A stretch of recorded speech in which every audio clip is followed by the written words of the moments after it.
Hi, everybody. My name is Daniel Abramson. I'm the Curriculum Development Director for the Tikkun Project here at the Leo Baeck Day School. November 1st to 8th is Treaty Recognition Week in Ontario. So I've compiled a couple of resources for both parents and teachers to be able to use to have conversations with our students. So the first resource I wanted to show you is from the Government of Ontario site, ontario.ca/page/treaties. This is a great page for anyone who is just starting their own education about what treaties in Ontario are, how many treaties exist, what the content of the original treaties were, and generally about the rights and responsibilities that are laid out in Ontario's treaties. There's also some links in here to some great virtual events through the library, some videos with kids' reflections about their understanding of the importance of treaties, some things in here for teachers, but also could be useful for parents, resources, lessons plans, and materials. But for parents, the list of children's books provided on this site is pretty great. Another place to go for picture books and books at all different levels is the website of goodminds.com, First Nations Métis Inuit books. This publisher is well known for having great resources that have been vetted and approved in different Indigenous communities for quality content and perspective. So if you're ever looking for a really great book at any level to teach about different ideas of Indigenous culture, tradition, history, beliefs, Good Minds is a great place to go. Another place that's interesting for kids is the APTN, Aboriginal Peoples Television Network. They have some great kids programming that represents different Indigenous cultures in really authentic and meaningful kinds of ways. APTN also has great programming for adults. So if you ever want to do some of your own learning, APTN is a good place to go. One other thing that I wanted to show, because it's just really cool and very informative, is an app that you can download on a cell phone called First Story.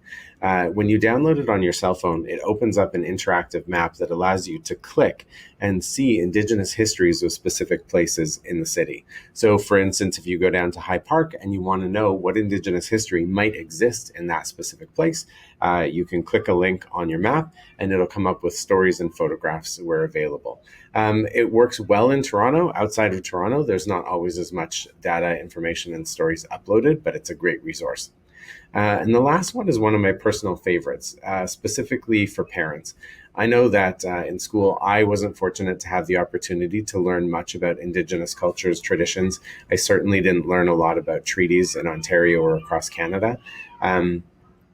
The 2003 CBC Massey Lecture Series by Canadian author Thomas King is, I believe, a 5-part podcast series that is super engaging, very informative, and is a great starting point for hearing about the stories of Indigenous people in this land.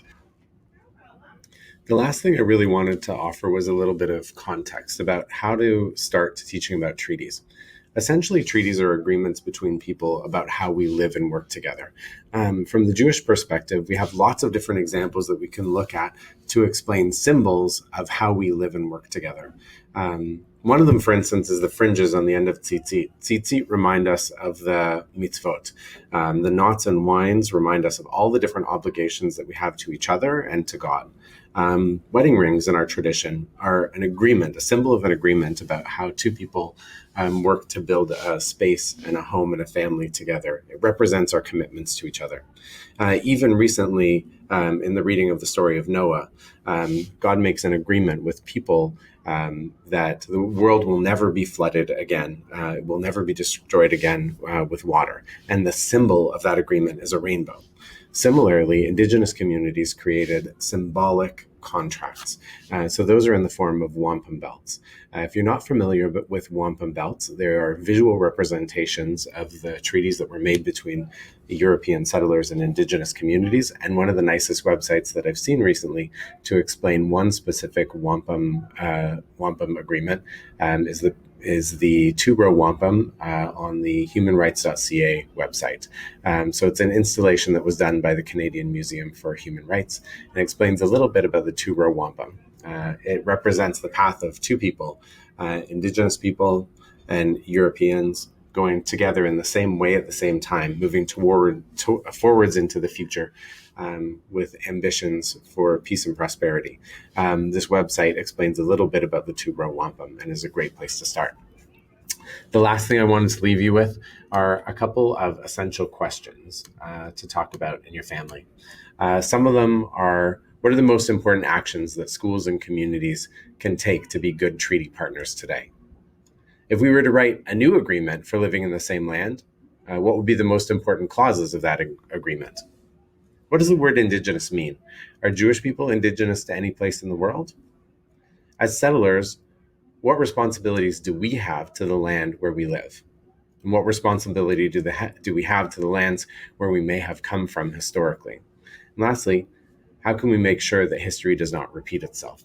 When injustices happen in the past, how do we act as good treaty partners today to make sure that our actions are in line with our beliefs and values? As always, feel free to reach out. Send me an email if you'd like to know some more information or you could use some more resources. My email address is dabramson@leobeck.ca. So I hope that you have an educational, informative, and good treaty recognition week. Thanks very much. Bye.